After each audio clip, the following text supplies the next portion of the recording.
এটা ছিল অদ্ভুত এক রাত। আমরা চার বন্ধু, লালু, পাঁচু, ভোম্বল আর আমি গাড়িতে চেপে বিয়ে বাড়িতে যাচ্ছিলাম।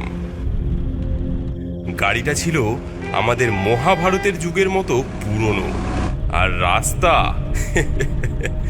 ওই রাস্তা দেখে মনে হচ্ছিল ভূতের বাড়ি যাওয়ার শর্টকাট। বলাই, এ রাস্তা কি মানুষের না ভূতের? আলো নেই, মানুষ নেই, আমরা কি আদৌ বিয়ে বাড়ি যাচ্ছি তো নাকি নরকে? আলোর অভাব বুঝলি, কিন্তু রাস্তায় গর্তের অভাব নেই। দেখ, যদি বিয়ে বাড়িতে গিয়ে মাছের কালিয়া আর মটন না পাই, আমি না এই রাস্তা যে বানিয়েছে তাকে ধরে এনে ধোলাই করব। আমি ভাবছিলাম এই অন্ধকার পথে আবার ভূতের দেখা না পেয়ে যাই, কিন্তু দেখা গেল আমাদের গাড়ি ভূতের মতো আচরণ শুরু করেছে। হঠাৎ কি হলো রে লালু? তুই কি আবার ব্রেকের বদলে ক্লাচে পা দিয়েছিস? আরে, ব্রেকে পা দিয়েছি ঠিকই, কিন্তু গাড়িটা তো নিজের থেকেই ধোয়া ছেড়ে বিদায় নেওয়ার প্ল্যান করেছে। অগথা আমরা চারজন গাড়ি থেকে নামলাম। বললাম তো পুরনো গাড়ি, বিয়ের আগে গাড়িটা সারাই করে নিতে বলেছিলাম, শুনলি না? আরে চুপ কর, তোরা ইঞ্জিন দেখ। আমি একটু এই গাছে হেলান দিয়ে নিজের মানসিক অবস্থাটা সামলাই। ভোম্বল একটু দূরে গিয়ে একটা গাছের পাশে দাঁড়িয়ে ফোনে ব্যস্ত হয়ে গেল। বাকিরা মিলে ইঞ্জিন ঠিক করার চেষ্টা করতে লাগলাম।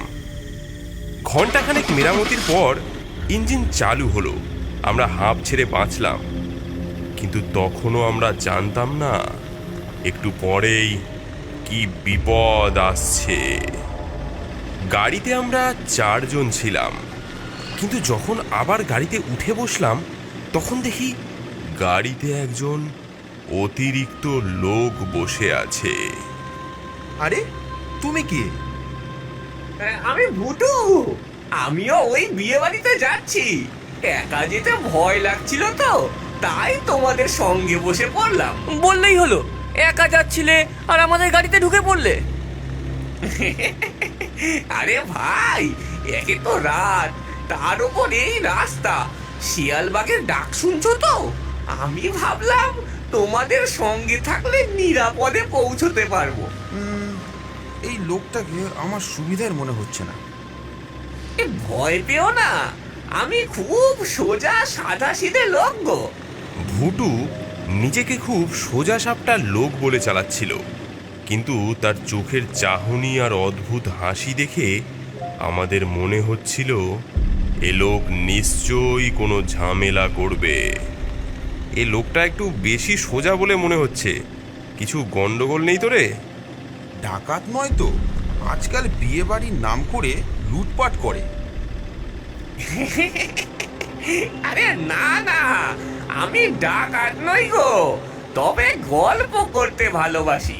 চলো পথে গল্প শুনিয়ে দেব, আমাকে নিলে তোমাদের লস হবে না। আমাদের গাড়ি কোনোভাবে ধুঁকতে ধুঁকতে এগিয়ে যাচ্ছিল। গাড়ির ভেতরে এমনিতেই একটা অদ্ভুত পরিবেশ। ভুটুর মুখের হাসি দেখলেই মনে হচ্ছিল এ লোকটা কিছু একটা গোপন করছে, কিন্তু তার সব রহস্যকে ছাপিয়ে আরো বড় রহস্য হাজির হলো। গাড়ি কিছু দূর এগোতেই দেখি রাস্তার পাশে আরেকজন হাত তুলে দাঁড়িয়ে, মোটা শরীর, মাঝারি বয়স, কাঁধে একটা বড় ব্যাগ ঝুলছে। গাড়ি থামতেই ভুটু লাফিয়ে উঠল। লাড্ডু মামা, ও লাড্ডু মামা, লাড্ডু মামা শুনছো? ভুটু, আরে ভাগ্নে, তুই এখানে? ভুটু গাড়ি থেকে নেমে ছুটতে যায়। মামা, মামা, তোমার লাড্ডুর মতো মুখটা কত দিন দেখিনি মামা। আরে আরে ভাগ্নে, তুই তুই এতদিন কোথায় ছিলি? আয় আয়, বুকে আয়, বুকে আয়। বলাই, দেখ এদের মধ্যে কি দরদ। একেবারে পারিবারিক মিলন মেলা। এই শুনুন, গাড়িতে আর জায়গা নেই, আর কেউ উঠবেন না। আরে আরে বাবা, একটু জায়গা দিন, আমিও তো ওই বিয়ে বাড়িতেই যাচ্ছি।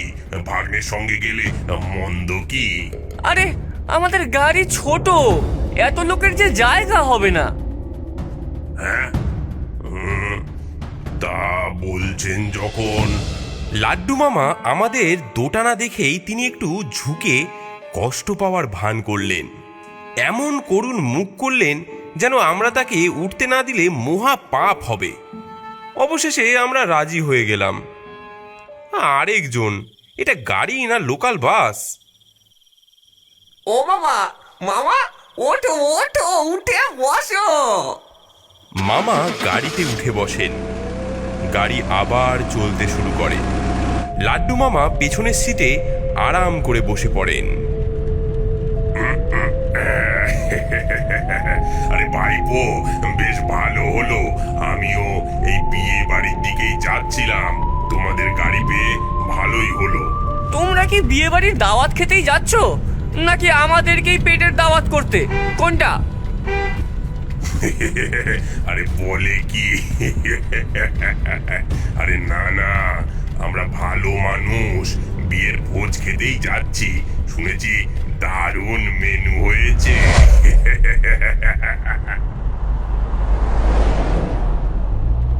জানেন, আমাদের গ্রামে একবার একজন বিয়ে করতে গিয়ে আসল বউয়ের জায়গায় শাক চুনি বিয়ে করে বসেছিল। তারপর সে বউ তার শ্বশুর বাড়ির সবাইকে পুকুরে ফেলে মেরে দিয়েছিল। আরে ভাগ্নে, আমাদের গ্রামের গল্প কেন বলছিস? শাকচুন্নির জন্য সেই বর এখনো পাগল, বিয়ে করতে গেলে সে এখনো ভয় পায় যে। কি কপাল, আমরা বিয়ে বাড়ি যাচ্ছি আর এই দুজন গল্পের নামে ভূতের মুভি চালাচ্ছে। দূর, এরা কারা রে? মানুষ না ভূত? আমি বলেছি না, সুবিধে নয় এরা, বড্ড গোলমেলে লাগছে। ও ভুটু, তোমরা কি আসলেই ওই বিয়ে বাড়িতেই যাচ্ছ তো? হ্যাঁ ভাই, আমাদের দাওয়াত আছে যে। দাওয়াত ছাড়া তো মানুষ বলো আর ভূত কেউ কোথাও যায় না, বুঝলে? এই আপনি কি বললেন? আরে ভাই, মজা করলাম, মজা করলাম। গল্প করতে করতে গাড়ি বিয়ে বাড়ির সামনে এসে থামে। আমরা নামলাম, কিন্তু পেছন ফিরে দেখি ভুটু আর লাড্ডু মামা গায়েব। কোথাও তাদের দেখা নেই। কই রে? নেমেছে তো দুজন, কিন্তু গেল কোথায়? এই ছাড় তো, আপদ বিদেয় হয়েছে। থামুন থামুন, এই বিয়ে হতে পারে না। বিবাহ মণ্ডপের দিকে এগোতেই আমরা দেখি সেদিকে একটি গোলমাল শুরু হয়েছে। কন্যার বাবা রেগে গিয়ে এগিয়ে আসেন। আপনি কে? কিভাবে এই বিয়ে আটকানোর সাহস হয় আপনার? আমি ওর বর। ও আসল কোণে নয়, ও হচ্ছে আমার শাকচুন্নি, আমার চুমকি। আরে বলাই, এ তো একেবারে হিন্দি সিনেমার মতো হচ্ছে। হ্যাঁ, ভয়ঙ্কর হিন্দি সিনেমা। চুপ করে থাক। চুমকি, আমার মধ্যে এমন কি দোষ যে তুই এই মানুষটাকে বিয়ে করতে এলি? ভূত হয়ে আসার পর তোকে প্রথম আমি ঠাঁই দিয়েছিলাম। আমার সঙ্গে রাসলীলা করে এখন আমাকে ছেড়ে মানুষটাকে বিয়ে করতে এলি। এমন সময় হঠাৎ এক বয়স্ক লোক কলা গাছের আড়াল থেকে মাথা বের করে বলে ওঠে, বৌমা, পিড়ি থেকে নেমে এসো। বড় ঘরের বউ তুমি, এসব একদম মানায় না। শাস্ত্র মতে তোমার বিয়ে হয়েছে এই গেছো ভূতের সঙ্গে, আর একটা বিয়ে করে কেন আইনি সমস্যায় জড়াতে চাইছো? সবাই ভয়ে কাঁপতে থাকে। তখনই শাকচুন্নি চুমকি উঠে দাঁড়ায়, মাথা থেকে ঘোমটা সরিয়ে ফেলে। ঘোমটার নিচ থেকে বেরিয়ে আসে একটি কঙ্কাল। চারিপাশে আতঙ্কে সবাই চিৎকার করে ওঠে। এই আটকুলোর জন্যই তো আমি মরেছিলাম। আমার সঙ্গে প্রেম করে আমাকে ফেলে পালিয়েছিল এই আটকুলোর বেটা। তাই গলায় কলসি বেঁধে পুকুরে ঝাঁপ দিয়েছিলাম। আজ এসেছি এর বিয়ে ভন্ডুল করতে। হ্যাঁ, ও মা গো, ভূত ভূত ভূত! আমাদের সামনে যেন ভূতের মেলা বসেছে। কি করব বুঝতে পারছিলাম না। হঠাৎ এর মধ্যেই ভুটু আর লাড্ডু মামা যেন বাঘের মতো এগিয়ে গেল। দিদি, দিদি ভাই, আরে ও দাদা, একটু শুনবেন? বিয়ে ভাঙতে এসেছেন? বেশ বেশ, ভালো কথা ভালো কথা, কিন্তু বিয়ে ভাঙার আগে কিছু খেয়ে নেবেন না। তুই কে? কেন বলছিস এসব? আরে আমি ভুটু গো, ভুটু, বিয়ে আর ভোজন বিশেষজ্ঞ। আপনি শাকচুন্নি হতে পারেন, কিন্তু খালি পেটে এমন ঝগড়া করা খুব মুশকিল গো। রান্নাঘরে দেখুন, দই কাতলা, খাসির মাংস এখানে সব জমে আছে। হ্যাঁ, তাই নাকি? খাসির মাংস যে আমার প্রিয়। ও বাবা গো, কোথায় কোথায় সেই মাংস? দই কাতলা, খাসির মাংস, আহা হা। কিন্তু আমিষ খাবার যে আমি খাই না, শাকাহারি কিছু আছে? দাদা, আপনার জন্য বিশুদ্ধ কুমড়োর তরকারি আছে। আগে আগে চলুন একটু খেয়ে আসি, তারপর আপনারা বসে ভাববেন খুনি কি করতে হবে। লাড্ডু মামা শাকচুন্নি, তার বর এবং ব্রহ্মদৈত্যকে রান্নাঘরের দিকে নিয়ে যেতে থাকে। এরা যখন রান্নাঘরে গেল, আমরা যেন হাঁপ ছেড়ে বাঁচলাম। আর তখনই ভুটু মেয়ের বাবাকে বলল, কাকা, এটাই সময়।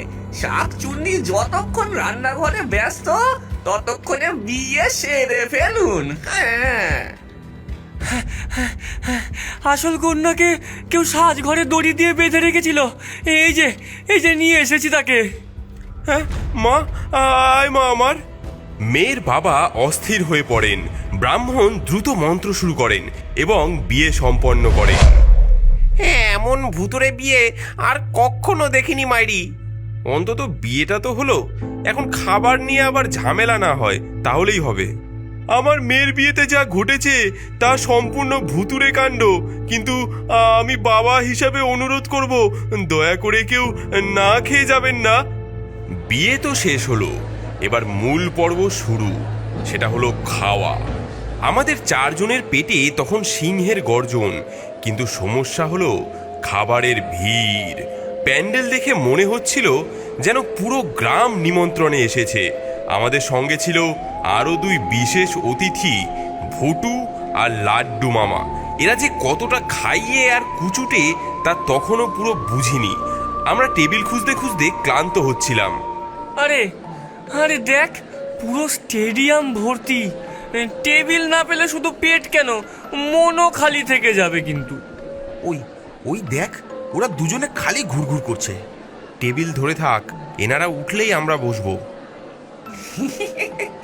তোমরা বরযাত্রী, আমরা কন্যে পক্ষ, মিলেমিশে খাওয়াই ভালো, বুঝলে? ভাগ্নে, মাছের কাটলেট আছে তো? কালিয়া তো দেখলাম। আহা হা, আমি জীবনে এত বড় কাতলা দেখিনি গো। আমরা টেবিল ধরার অপেক্ষা করছি, এমন সময় ভুটু আর তার মামা আমাদেরকে প্রায় ঠেলে আমাদের ধরা টেবিলে বসে পড়ে। আরে আরে আরে, কি করছেন? আমরা এখানে দাঁড়িয়ে আছি আর আপনারা সামনে যাওয়ার চেষ্টা করছেন। আরে তাড়াতাড়ি খাবার খেয়ে একটা বিরিয়ানি প্যাকেট করব, ভাটিপাড়া মানে আমার বাড়ি নিয়ে যাওয়ার জন্য। কন্যা পক্ষের লোকেদের তো এইটুকু সুবিধা দিতেই হয়। অবশেষে আমরা নিজেদের টেবিলে বসতে পারি। ওয়েটার ভাত আর ডাল পরিবেশন করতে শুরু করে। হঠাৎ একটা অদ্ভুত ঘটনা ঘটতে লাগলো। আরে দাও দাও দাও, আরো বেশি করে মাংসের পিস দাও। আর ওই ওই মাছটা নিয়ে শুধু আরেকবার মাছের পিসটা দিয়ে যেও। ওয়েটার বড় বড় কাতলার পিস পরিবেশন করলো। আমি খেয়াল করলাম, আমি থালায় হাত বাড়াতে না বাড়াতেই দেখি মাছের পিস গায়েব। আশেপাশে তাকালাম, ভম্বল আর পাঁচুর মুখে একই বিস্ময়। আরে আমার কাটলেট কই গেল? তুই নিয়েছিস?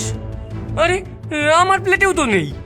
পাশের টেবিলের দিকে নজর দিতেই দেখি ভুটু গিলে ফেলছে বড় একটা কাতলার পিস, আর লাড্ডু মামা চুপি চুপি কাটলেট সরিয়ে রাখছে।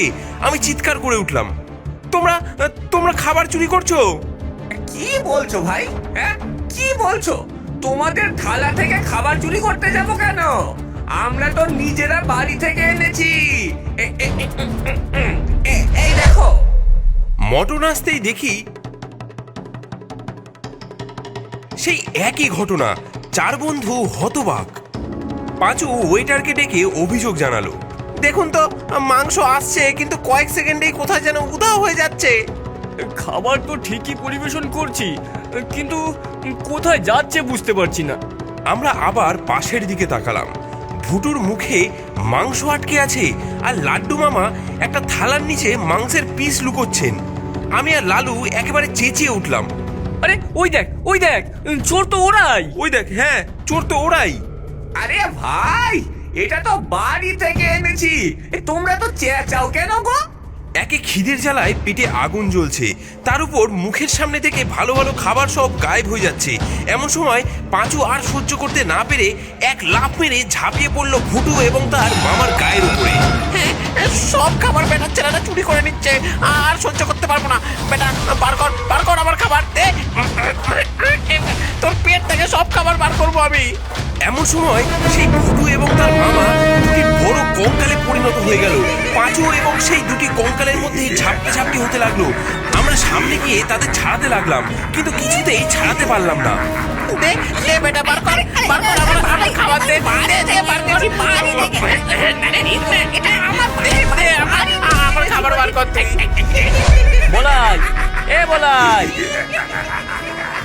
বলাই ওঠ রে, বিয়ে বাড়ি চলে এসেছে। বেরো গাড়ি থেকে বেরো। হ্যাঁ,